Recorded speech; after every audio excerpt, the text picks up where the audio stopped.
What is up, guys? Wraec is here with a new video, and yesterday we actually took a look at the Flame Shrine, which is now probably closed. Yeah, it is closed.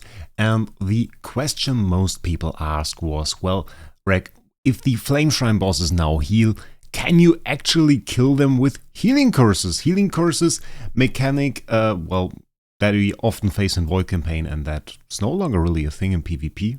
It's not longer that important. In the past, it used to really nuke teams. Is actually an ability that was first introduced with Amra, offsets the next received effect of being healed and turns 100% of the offset effect of being healed into damage. So whenever a hero is healed, he basically takes that amount as damage instead of being healed. So it can be quite potent if you have huge heals, and well, the Flame Shrine boss instantly heals back up from like 70 to 100%. So there was a good chance that this works out as heal, and I tested that. We actually have a video of it, we'll look at it in a second. I didn't use Amra, I used a bit of a more useful hero that actually can healing curse as well. People forget a bit about that. Phantom Defier Lena actually has the ability to healing curse.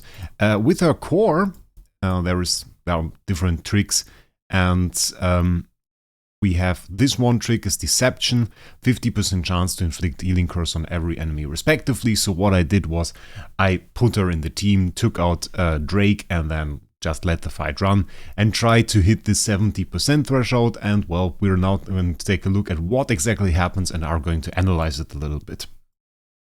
So this is the recording of the Flame Shrine fight that I did. I attacked the boss in the back row this time, mostly for the reason because PDE buffs the back row. So I kind of had to place my LFA there so that I get some of her buffs.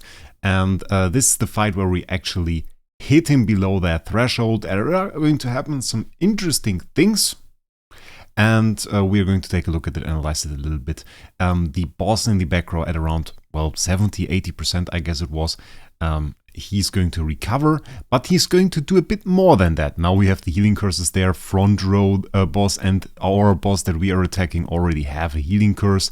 As I said, it's only a certain chance, I think 80% at Core Liberation 8 to inflict a healing curse when this trick is up, so now we have it on all of them. It is still pretty reliable because those bosses just don't heal, so we have multiple rounds to really inflict those healing curses and get them there.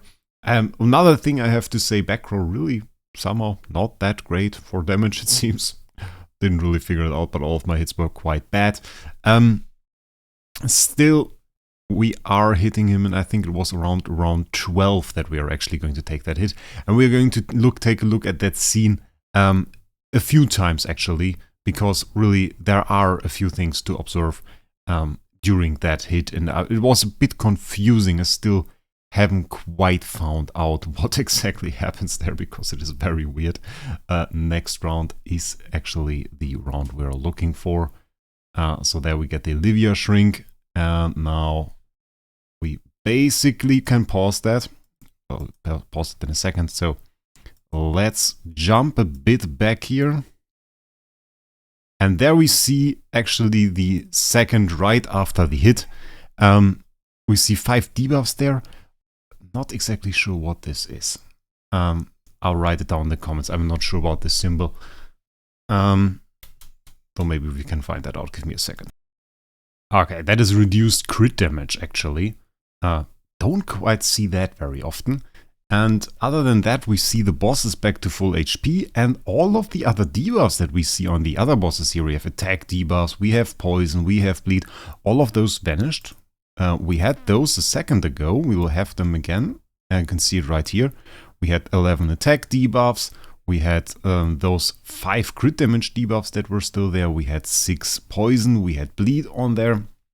And as soon as LFA attacks, not only does our healing curse, that is, by the way, still here, you can see it, not only does that vanish, but also all of those effects vanish. Bam! And now this guy actually heals here. But I think they predicted what we were going to do. And they kind of made him purify everything. Because that is like the weird thing. There is the heal.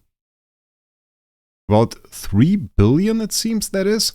And at the same time all of those buffs vanished. So I think DH outsmarted us on that one and actually gave this boss some Omega Purify that clears nearly everything but that crit damage buff. I'm not quite sure why it keeps that crit damage buff. I think it's an oversight maybe? Some weird coding. Not exactly sure who inflicts that. Usually crit stuff, that would be SQH. It is a bit weird. But yeah, I didn't see that in the first time because, well, if we just activate that in the quick effect, you can see it's kind of quickly gone, this heal.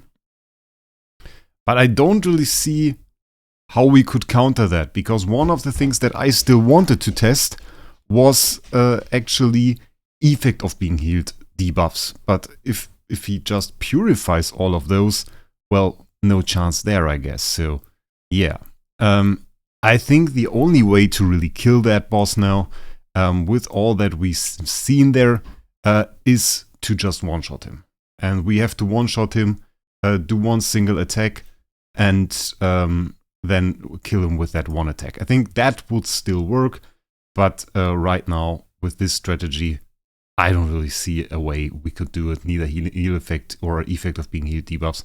Nothing in that kind of way. I think just big damage, one big active skill that just nukes him from basically nearly full life to 0. That is the only way we can really destroy this boss.